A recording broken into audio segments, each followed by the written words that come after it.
स्वागत है। आपसे अनुरोध है कि अगर आपने इस चैनल को अब तक सब्सक्राइब नहीं किया है तो प्लीज इसे सब्सक्राइब करें और साथ ही नोटिफिकेशन बेल जरूर दबाइएगा, जिससे कि आपको इस चैनल पर अपलोड होने वाली वीडियोस मिलती रहें। लाइक एंड शेयर करना ना भूलिएगा। नमस्ते अशोक जी। जी नमस्ते। सभी दर्शकों को वंदन अभिनंदन। बचपन में मैं स्कूल से वापस आ रही थी तो मैंने एक बड़ा सा हाथी देखा था। ये पूछना चाहूंगी कि आजकल हाथी दिखते क्यों नहीं? आपको अभी हाल ही में एक घटना दिखाई पड़ी होगी, सुनाई पड़ी होगी, जब दक्षिण भारत में हाथी का उसका ट्रंक ब्लास्ट कर दिया गया था, जिसकी वजह से उसकी मृत्यु हो गई थी। एक वो दिन आ गया जब ये पूछना पड़ रहा है कि हम स्कूल जा रहे थे, बड़ा हाथी देखा, तो उसके बाद देखने को नहीं मिला। हमने भी नहीं देखा इधर। हमें याद है, हम बचपन में थे, बारात होती थी, ब्याह होता था, हाथी जाती थी तो गणेश पूजन होता था। समाज में उसकी भूमिका एक समझदार जीव के रूप में है। 12 अगस्त को सन 2012 के बाद से एक फाउंडेशन बना, उसके अनुसार अपने लोग 12 अगस्त को एलिफेंट डे मनाते हैं। इसका उद्देश्य लोगों को जागरूक करना है। लगातार जंगल को काटते गए। हाथी एक दिन में जितना चारा खाता है उतना जब उसको नहीं मिलेगा तो या कमजोर होगा और धीरे धीरे फिर मृत्यु को प्राप्त हो जाएगा। हाथी दांत से बहुत सारे आभूषण बनते हैं और वे आभूषण ज्यादातर चीन में निर्मित होते हैं। अफ्रीका में हाथी बहुत हैं। वहां के लोग अगर एक हाथी का दांत दे देते हैं चाइना को तो समझिए उनकी 1 महीने की कमाई पूरी हो गई। अब एक हाथी का दांत देने के लिए निश्चित रूप से हाथी को मारना पड़ेगा। 1 महीने की कमाई के लिए हम अपने उस जीव को मार रहे हैं जो किसी न किसी रूप में हमारी सुरक्षा भी करता है। अब ये जो चीन में निर्माण होता है वह उसका कई गुना दाम बढ़ा करके तब विदेशों को बेच के अपनी कमाई करता है, वो धनाढ्य होता जाता है। और हम उस हाथी को मार रहे हैं मात्र 1 महीने की कमाई के लिए, अपने जीवन यापन के लिए। अरे भाई, क्या मार के ही जीवन यापन हो सकता है?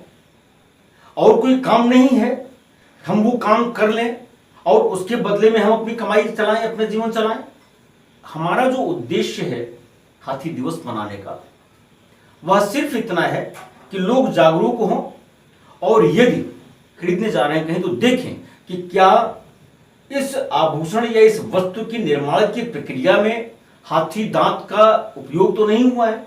वह चाहे आभूषण की बात करें या पियानो की बात करें और बहुत सारी चीजें हैं।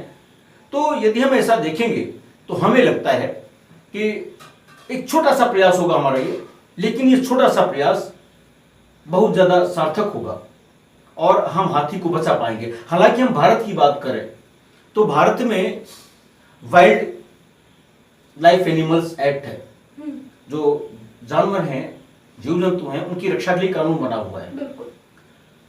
उनकी अगर हम हत्या करते हैं, चाहे बाघ हो या हाथी हो, कोई भी हो, तो उसको सजा भी मिलती है।